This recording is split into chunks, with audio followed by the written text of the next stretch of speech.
The drought conditions in southern Maine this summer impacted crops like hay and corn. Some farmers were late on hay or had to dip into reserves just to feed livestock. Drought impacts all crops, but for apple orchards this fall, farmers say it's one of the better seasons. News Center Maine's Jack Molmud spent the day at an apple farm to find out how the apples stayed resilient. So this is my little muppet. My sandwich tie. In North Yarmouth, Refill the stand. Margie Hansel opens Hansel's orchard and welcomes customers, You can return as many times as you'd like. sending them on their way to pick crisp and ripe apples. Oh, you got it. It's in your basket. Gretel is an unknown variety. Picking from the trees or gathering ripe ones that recently fell to the floor. Taking a bite as they make their way through the orchard.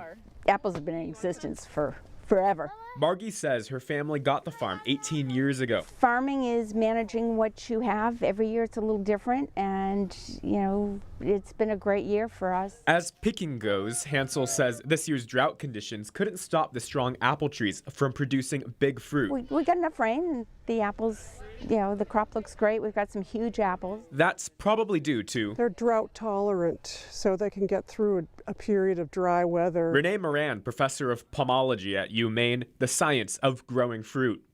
Moran says the drought did affect the apples this year, but not the trees themselves. This is because apple trees have deep roots to draw water. My main concern with the drought this year is that it happened early in the season when trees take up a lot of calcium, and so I expect some calcium deficiencies to show up in the apples we put into cold storage. Moran says installing irrigation could be the future of apple farming in Maine to supplement the times when the state is in longer, more extreme periods of drought. So if you pick one, put your hand there, get ready for the other one.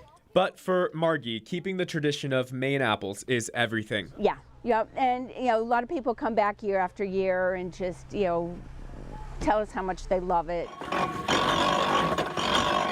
Speaking of tradition, can you guess whose apples are in this apple cider press? We are so blessed to have people who really believe in this event and believe in community, like the Hansel family. That's right. Hansel's Orchard's apples are being pressed by this machine at Skyline Farm. Oh, and did we mention this apple press was constructed 200 years ago? It's one of those things that's real New England.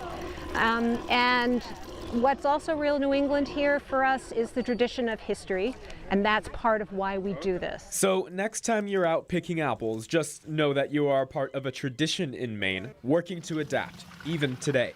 In North Yarmouth, Jack Molmud, News Center Maine.